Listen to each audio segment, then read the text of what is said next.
오늘은 교회의 핵심가치 네 번째 선교 공동체에 대해서 함께 나누려고 합니다. 교회는 복음을 전하고 하나님 나라를 이루며 선교적 사명을 감당하는 공동체입니다. 세상과 다른 분명한 목적과 사명이 있죠. 그래서 교회는 세상을 정복하고 영적 전쟁에 승리하는 그리스도의 좋은 군사들, 또 배로 비유하면 군함과도 같은 곳이 교회입니다. 교회는 단순히 사교 클럽이나 취미 생활을 하기 위해서 모인 곳이 아닙니다. 친한 사람들을 만나서 마음을 나누기 위해서 모인 것도 아닙니다. 교회는 영적으로 거룩한 군대가 되어서 사단에게 빼앗겼던 세상을 회복하고 깨어지고 망가진 죄로 인해 무너뜨려진 세상이 다시 그리스도 안에서 회복되어지며 하나님 나라를 회복해가는 거룩한 믿음의 공동체가 바로 교회이죠. 교회에서는 그래서 마땅히 선교적 사명이 있는 것입니다. 그러나 많은 사람들이 교회를 군함으로 생각하지 않고 유람선으로 생각합니다. 유람선은 어떤 곳일까요? 여행을 하고 즐기고 기쁨이 있는 곳, 그렇게만 생각을 하죠.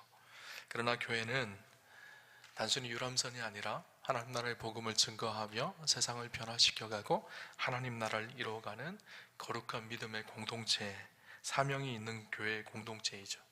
이 선교적 사명을 감당하게 하는 동력과 힘이 있습니다. 바로 성령님이십니다. 성령님은 선교의 영이시고 하나님 나라의 영이십니다. 성령님, 우리의 인생을 인도하시고 우리를 진리 가운데 서게 하시는, 우리의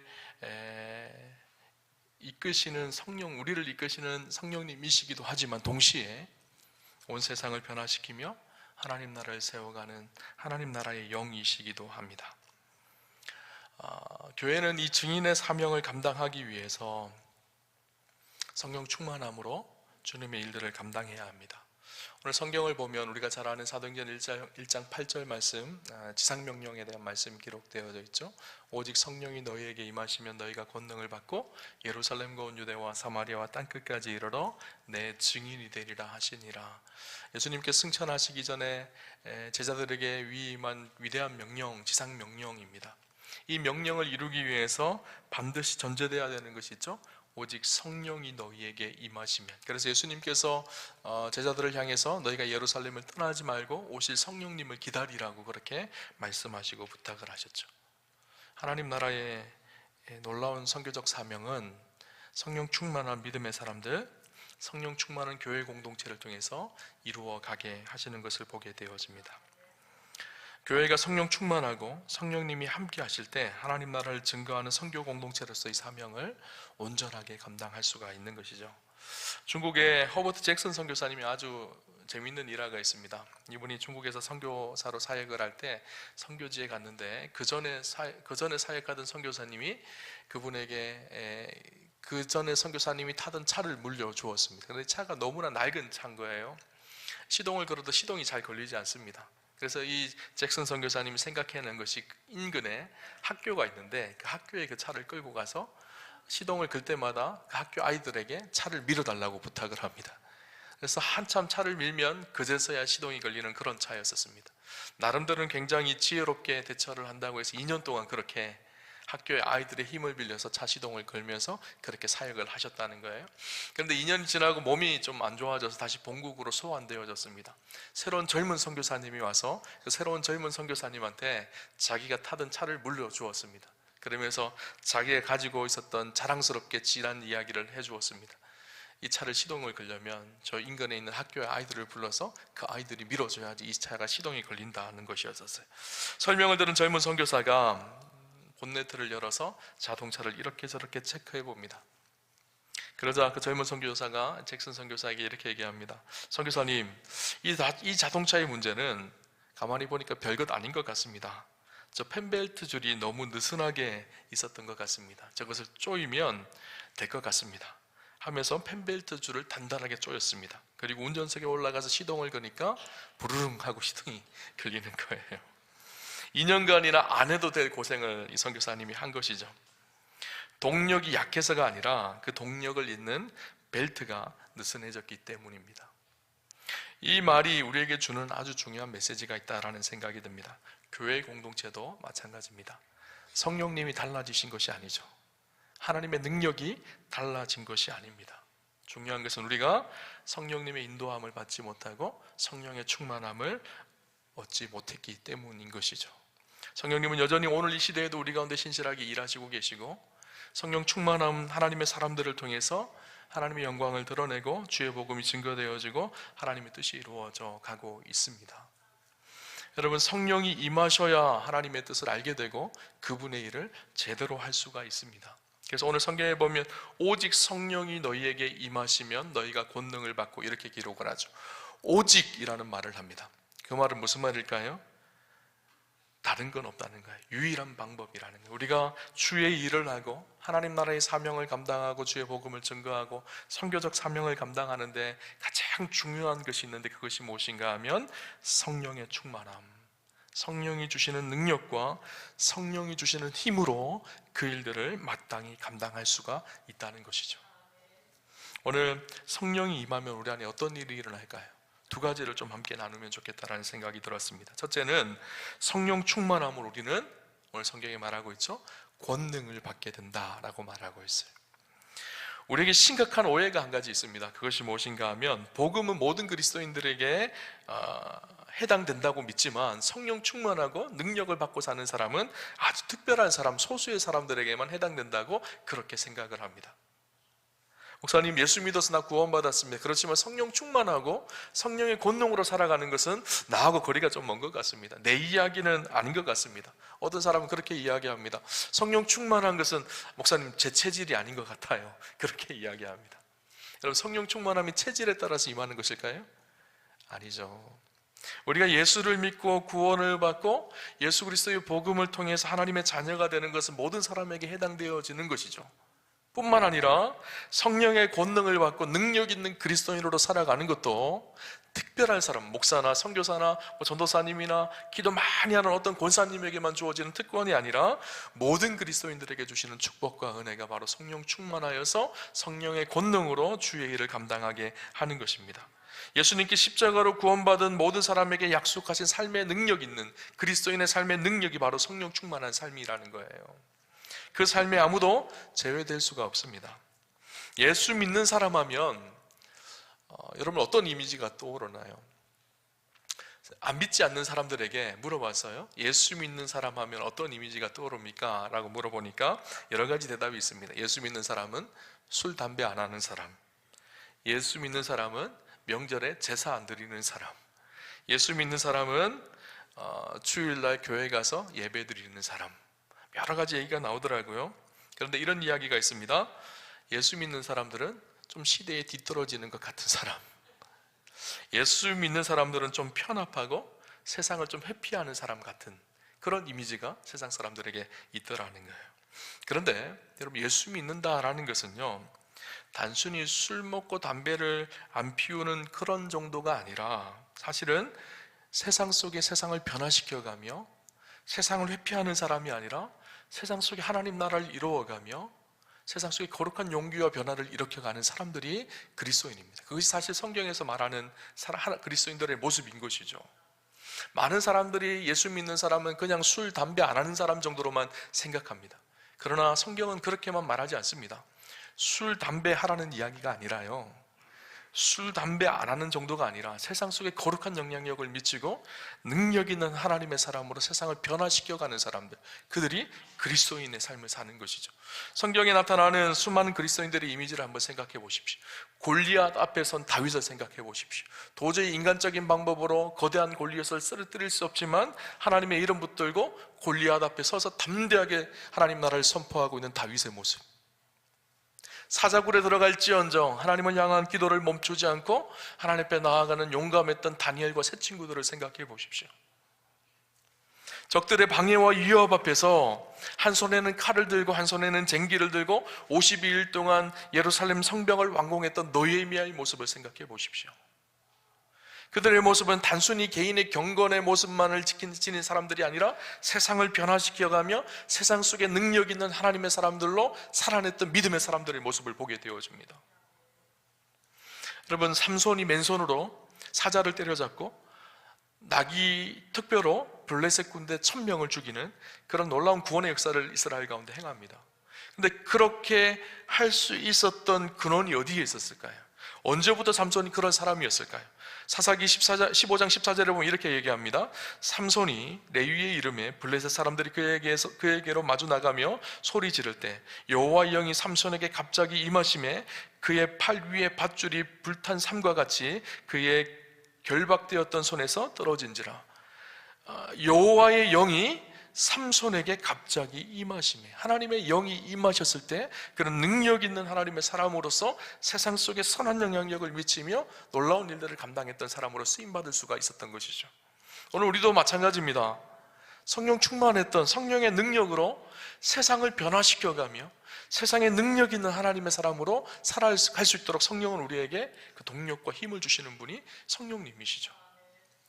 사람들이 흔히 오해하는 것 한 가지가 있습니다. 그것이 무엇인가 하면 편안하고 안락한 삶이 좋은 삶이고 괜찮은 삶이라는 오해입니다. 그런데 그렇지 않습니다.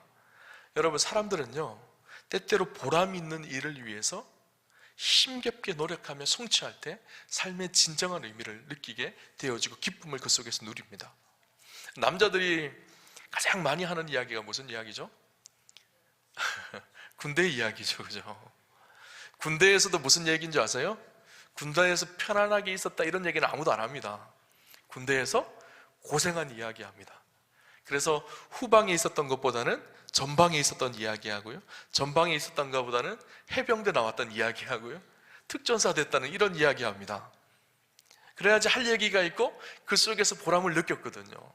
당시에 힘들 때, 고난받을 때, 어려울 때는요, 차라리 면제받았으면 좋겠다 이렇게 생각할지 모르겠어요. 그러나 지나고 나면 어떤 이야기 할까요? 힘들었던 이야기 하거든요. 그리고 힘들었지만 그 속에서 보람을 느꼈던 이야기 하죠. 그때가 좋았다라고 이야기합니다. 저는 우리가 천국에 가서도 마찬가지라는 생각을 해봅니다. 천국에 가서 하나님 앞에 설 때가 있습니다. 그때 우리가 이 세상에서 어떻게 살았는지를 이야기해야 될 때가 있을 거예요.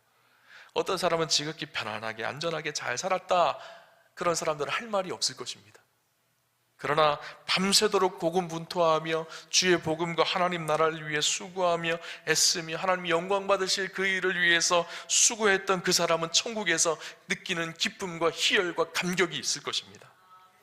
진정한 삶의 기쁨은 편안하고 안전하면서 오는 것이 아니라 세상을 변화시키는 삶을 살아갈 때, 그리고 그 속에서 하나님의 영광을 드러내고 승리의 노래를 부르는 삶을 살 때, 그때 참된 평안과 참된 기쁨을 우리가 얻게 되는 것이죠. 하나님 우리에게 권능을 주셔서 그 일을 하게 하시는 것을 보게 되어집니다. 성령이 임하시면 너희가 권능을 받고, 이 권능이라는 말이요, 두나미스라는 말인데 초자연적인 능력, 권능, 파워 이런 의미입니다. 천지를 창조하신 하나님이 주시는 능력, 천둥과 번개를 바라는 하나님의 힘과 능력, 이런 능력을 두나미스라고 합니다. 이 능력이 있을 때 죄와 싸워서 이기게 되어지고, 이 능력이 있을 때 사단의 세력을 결박하고 믿음의 승리를 거두며, 이 능력이 있을 때 육신과 세상을 이기는 힘을 얻게 되어지는 것이죠. 성령의 능력을 통해 하나님은 하나님의 사람들을 통해서 하나님의 역사를 이루게 하시는 것이죠. 여러분, 오늘 우리가 예수를 믿지만 아직 성령 세례를 받거나 성령의 능력을 받는 일은 나하고는 상관없는 일이라고 생각하시는 분이 계시나요? 그렇지 않습니다. 주님은 우리에게 성령을 주시기를 기다리고 계시고 기대하고 계시고, 성령 충만함으로 하나님의 역사, 하나님의 선하심을 이루어가기를 원하십니다. 여러분에게 성령의 권능을 부으실 계획을 가지고 계십니다. 성령 충만함은 어떤 특별한 사람에게만 주어지는 것이 아닙니다. 어느 목사님께서 영국에 유학하던 한 자매에게 받은 편지를 이야기해 주었습니다. 이 자매가 영국에서 유학을 하고 있는데 향수병에 걸린 거예요. 고향이 그립고 우울증이 찾아오고 살 수가 없는 거예요. 그래서 목사님에게 편지를 썼어요. 목사님, 한국 돌아가고 싶습니다. 엄마도 보고 싶고 아빠도 보고 싶고 한국의 교회도 그립고 교회의 친구들도 그립고 한국이 그립습니다. 이런 편지들을 계속 보냈어요. 그런데 어느 날 너무 견디기가 힘들고 어려운 날이었었습니다.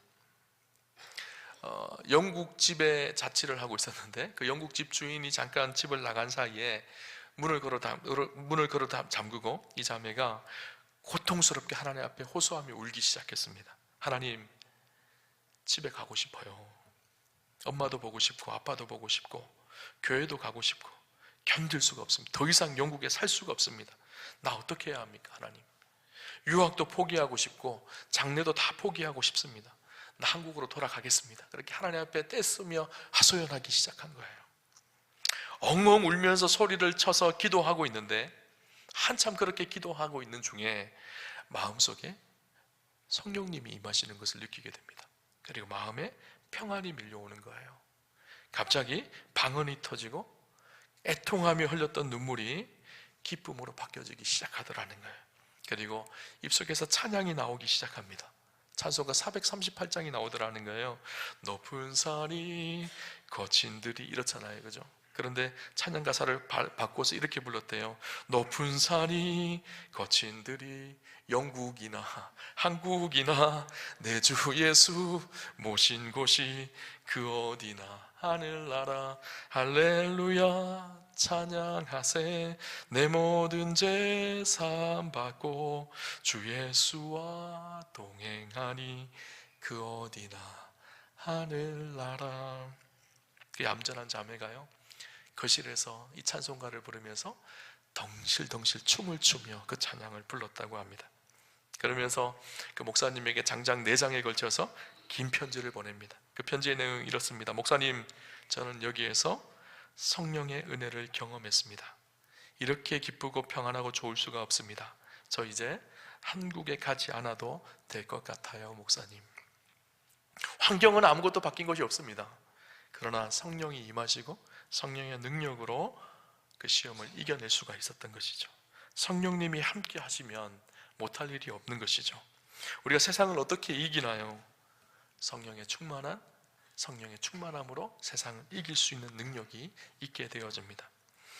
무디 목사님이 교인들에게 이런 설교를 했습니다. 자기 손에 있는 컵을 이렇게 높이 들었어요. 여러분, 이 컵에 공기가 가득 차 있는데 이 컵에 공기를 빼는 방법이 있을까요? 그렇게 물었어요. 성도님들이 한참을 고민하다가 목사님 이렇게 하면 되죠. 거기에 공기 펌프를 넣어서 공기를 압착을 시켜서 빼내면 됩니다 라고 그렇게 이야기를 했어요. 그러자 목사님이 웃으면서 이렇게 얘기합니다. 그렇게 하면 아마 이 컵이 깨질걸요? 그렇게 얘기를 했어요.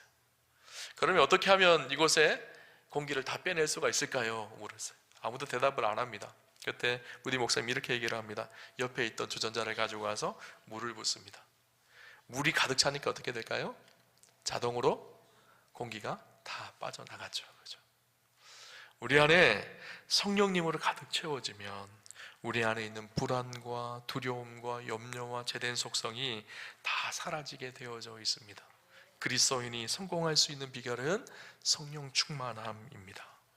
여러분, 성령 충만함으로 살아가십시오. 성령 충만할 때 우리가 세상을 이겨내고 세상을 변화시켜가고 세상 속에 승리할 수 있는 그리스도인으로 살아갈 수가 있는 것이죠. 이런 성령 충만함을 갈급해 하시기를 바랍니다. 성령님을 사모하십시오. 성령님은 사모하는 분에게 임하십니다. 여러분, 에베소서 4장에 보면 사도 바울이 그런 고백을 합니다. 술 취하지 말라 이는 방탕한 것이니 오직 성령의 충만함을 받으라. 에베소서 4장은요 믿음의 삶을 살아가는 우리 그리스도인의 대전제와 같은 말씀입니다. 에베소서가 크게 두 부분으로 나누어지는데 전반부와 후반부로 나누어집니다. 전반부는 우리가 예수 그리스도를 믿음으로 의롭게 되어지고 하나님의 자녀가 되어진다는 것을 이야기합니다. 그래서 그 은혜로 말미암아 믿음으로 우리는 구원을 얻었다라는 것을 이야기하죠.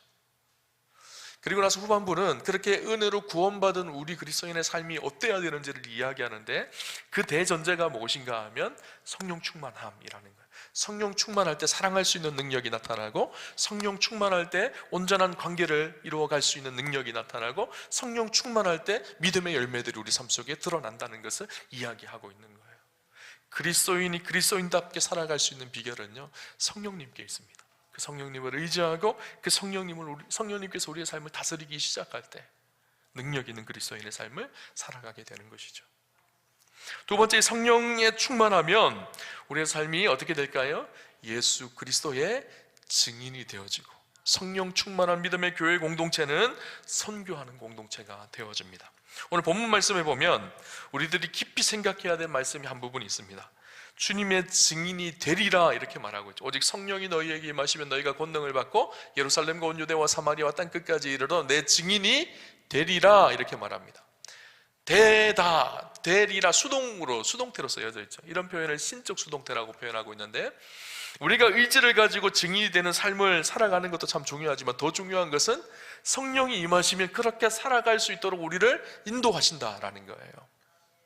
성령 충만한 하나님의 사람들은 마땅히 증인의 삶을 살아갈 수 있도록 성령께서 우리를 붙드시고 그 삶을 살아내게 한다는 거예요. 그리스도를 드러내고 그리스도를 알리고 그리스도를 전파하는 삶이 자연스럽게 그 삶 속에 묻어나게 되어진다는 것이죠. 사도행전 1장 6절에서 8절의 말씀에 보면 이렇게 얘기합니다. 그들이 모였을 때 예수께 여쭈어 이르되 주께서 이스라엘 나라를 회복하심이 이때니이까 하니, 이르시되 때와 시기는 아버지께서 자기의 권한에 두셨으니 너희가 알 바 아니요 오직 성령이 너희에게 임하시면 너희가 권능을 받고 예루살렘과 온 유대와 사마리아와 땅끝까지 이르러 내 증인이 되리라 하시니라. 제자들이 다 모여 있었습니다. 예수님을 따르던 수많은 사람들이 다 모여 있었습니다. 예수님이 승천하기 직전입니다. 그때 그 중에 제자들이 묻습니다. 주께서 이스라엘 나라를 회복하심이 이때니까 이렇게 묻습니다. 무슨 말일까요? 예수님이 이제 막 승천하시려고 하시는데 제자들이 둘러앉아서, 예수님을 따르던 사람들이 둘러앉아서 예수님께서 이스라엘 나라를 회복하심이 이때입니까? 라고 묻거든요. 이 말은 무슨 말인가 하면, 제자들 안에는요 메시아를 기다리고 있는 그 메시아 상이 있는데, 그 이미지가 무엇인가 하면 다윗과 같이 왕으로 정치적 메시아로 오실 그리스도를 기다리고 있었어요. 지금 로마의 압제 속에 있었잖아요. 로마가 이스라엘을 점령하고 지배하고 있었습니다. 그들의 욕망 속에 한 가지는 메시아가 와서 로마로부터 우리를 해방하고 그 메시아가 우리의 왕이 되어서 다윗 왕과 같이 우리를 통치하는 그런 왕으로 생각을 하고 있었어요. 그러니까 예수님이 이제 십자가에 죽으시고 부활하시고 나셨으니까 뭔가 신비한 일들이 일어날 것 같은 거예요. 그러니까 예수님 지금이 우리를 저 로마로부터 해방되어질 이스라엘 나라를 회복하실 그때입니까? 라고 묻고 있는 거예요. 제자들의 마음과 관심에는요 이스라엘 나라가 로마로부터 해방되어지는 그 상황을 기대하고 있었습니다. 예수님과 함께 하면서도 제자들은 그 마음을 떨치지 못했었어요. 그래서 예수님께서 끊임없이 예루살렘에 십자가를 지러 올라가면서 예수님께서 십자가를 지실 것을 3번이나 이야기하시거든요. 십자가를 지시고 부활하실 것에 대해서 3번이나 이야기하지만 세베대의 두 아들들은 어떻게 이야기하는가 하면요 이렇게 얘기합니다. 예수님이 예루살렘에 올라가시면, 그리고 예수님이 왕이 되시면 한 명은 좌편에 한 명은 우편에 앉혀주십시오. 지금 우리로 하면 영의정, 자의정 이렇게 앉혀주십시오. 그렇게 이야기합니다. 그 말이 무슨 말일까요? 예수님께서 저 로마로부터 이스라엘을 해방하는 그때에 우리를 기억해 주셔서 예수님이 왕이 되시면 우리를 높은 자리에 올려주십시오 라고 이야기하고 있는 거거든요. 근데 그 마음이 여전히 그들 안에는 여전했던 거예요. 그러니까 예수님이 지금 승천하시려고 하시는 그때에 그들은 여전히 관심은 세상 나라였던 거예요. 예수님이 왕이 되시면, 저 로마로부터 이스라엘을 해방하는 혁명을 일으키시면 우리가 높은 자리에 올라갈 수 있을 것인데, 이 마음이 그들 안에 여전히 있었던 것이죠. 그때 예수님께서 뭐라고 말씀하시죠? 때와 기한은 하나님의 권한에 속한 것이고 너희가 알 바가 아니다. 그들의 말을 일축시켜 버립니다. 온통 세상 나라에 관심이 있었던 그들의 관심을요 잘라버리십니다. 그리고 뭐라고 말씀하시는가 하면, 오직 성령이 너희에게 임하시면 너희가 권능을 받고 예루살렘과 온 유대와 사마리아와 땅끝까지 이르러 내 증인이 되리라 하시니라. 그렇게 말씀하시죠. 지상명령이죠. 무슨 말씀일까요? 하나님 나라에 대한 이야기거든요. 제자들은 온통 세상 나라에 관심이 있어서 세상 나라가 회복되어지면 나는 한 명은 좌편에 한 명은 우편에 누가 높으냐 이렇게 싸우고 있는 제자들을 향해서 예수님의 관심은 그것이 아니라 성령 충만한 하나님의 사람들을 통해서 예루살렘과 온 유대와 사마리아와 땅끝까지 이르러서 하나님 나라가 어떻게 이 땅 가운데 이루어지고 그 과정이 어떻게 진행되어지는지를 설명해 주고 있어요. 그 일을 너희를 통해서 이루라는 거예요. 너희가 증인된 삶을 살아라는 거예요. 성령 충만한 믿음의 사람들, 성령 충만한 교회를 통해서 하나님은 하나님 나라를 이 땅 가운데 세워가고 이루어가기를 원하신다는 것을 말씀하고 있는 거예요. 수많은 사람들이 예수를 믿는다고 하지만 온통 세상 나라에만 관심을 가집니다. 세상 나라에서 내가 무엇을 먹고 어떻게 살고 어떻게 잘 살 수 있을까, 이것이 온통 관심이죠. 그러나 하나님의 관심은 무엇일까요? 하나님 나라거든요. 하나님이 통치하시고 다스리는 나라. 믿음의 사람들을 통해서 복음이 증거되어짐으로 확장되어져 가고 이루어지고 가는 하나님 나라. 그러니까 하나님 나라가 그렇게 이루어질 거라는 거예요. 예루살렘과 온 유대와 사마리아와 땅끝까지 이르러 성령 충만한 증인들의 삶을 통해서 하나님 나라가 확장되어지고 이루어질 것이고, 그 하나님 나라가 언제 완성되어질까요? 11절에 보니까 갈릴리 사람들아 어찌하여 서서 하늘을 쳐다보느냐, 너희 가운데서 하늘로 올리우신 이 예수는 하늘로 가심을 본 그대로 오시리라. 예수님이 승천하시고 올라가실 것인데 그 주님이 다시 그 모습으로 이 땅 가운데 오실 것이다 라는 것을 말하죠. 하나님 나라의 완성은 언제일까요? 주님 다시 오시는 그날. 그때까지 교회가 해야 될 사명은 무엇일까요? 예루살렘과 온 유대와 사마리아와 땅끝까지 이르러 증인의 삶을 살고 주의 복음을 증거하고 선교적 사명을 감당하는 것, 이것이 하나님의 꿈이셨어요. 구약의 이사야를 통해서, 구약의 하박국을 통해서 온 세계 열방에 하나님 나라가 충만한, 주의 영광이 온 땅에 충만한 그 소망을 보는 것, 그것을 교회를 통해서 예루살렘과 온 유대와 사마리아와 땅끝까지 복음을 증거함으로 온 세상 가운데 여호와의 영광이 충만한 그 영광의 비전을 하나님은 보여주기를 원하셨던 거예요. 그 일을 위해 교회를 부르신 것이죠. 저와 여러분을 부르신 것이죠. 그럼 제자들을 한번 생각해 보십시오. 하나같이 다 형편없었던 사람들이거든요. 예수님이 십자가에 달려 돌아가실 때 베드로가 예수님 조용히 뒤따라갑니다. 그래 혹시나 지금이라도 풀려나실지 생각을 하고, 예수님 십자가에 달려 돌아가실 때 베드로가 어떻게 하죠? 예수님을 3번이나 부인하고 도망갑니다. 두려웠던 거예요. 그렇죠? 그랬던 베드로가 사도행전 2장의 성령 충만함을 경험하고 하나님 나라에 대해서 알게 되어집니다. 그리고 어떻게 됐을까요? 사도행전 4장에 보면 베드로와 요한이 당시 공회에 잡힙니다. 예수님을 십자가에 넘겨줬던 그 공회에 잡힌 거예요. 자기도 똑같이 예수님처럼 십자가에 달려 죽을 수 있는 그 위기의 상황을 만나게 됩니다. 공회원들이 급박합니다. 베드로, 요한도 한 번만 더 예수님이 십자가에 죽으시고 부활했다는 소식을 전하면 우리가 너를 죽여버릴 거야, 그렇게 엄포를 내놓습니다. 그 전에 베드로 같았으면 두려워했어야 될 베드로가 어떻게 바뀌었을까요? 사도행전 4장 19절 20절에 보면 이렇게 기록합니다. 베드로와 요한이 대답하여 이르되 하나님 앞에서 너희의 말을 듣는 것이 하나님의 말씀을 듣는 것보다 옳은가 판단하라.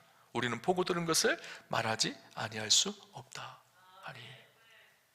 하나님 말씀 듣는 것이 옳은지 너희의 말을 듣는 것이 옳은지 판단해라. 우리는 보고 들은 것을 말하지 아니할 수 없다. 여러분, 증인이 어떤 사람일까요? 증인은 법적 용어거든요. 보고 들은 것을 보고 들은 대로 말하는 사람이 증인이에요. 그죠? 베드로가 뭐라고 고백하고 있죠? 우리가 보고 들은 것을 말하지 아니할 수 없다. 그 비겁했었던 베드로가요, 성령 충만함을 경험하고 성령님과 함께하기 시작하니까 어떻게 됐을까요?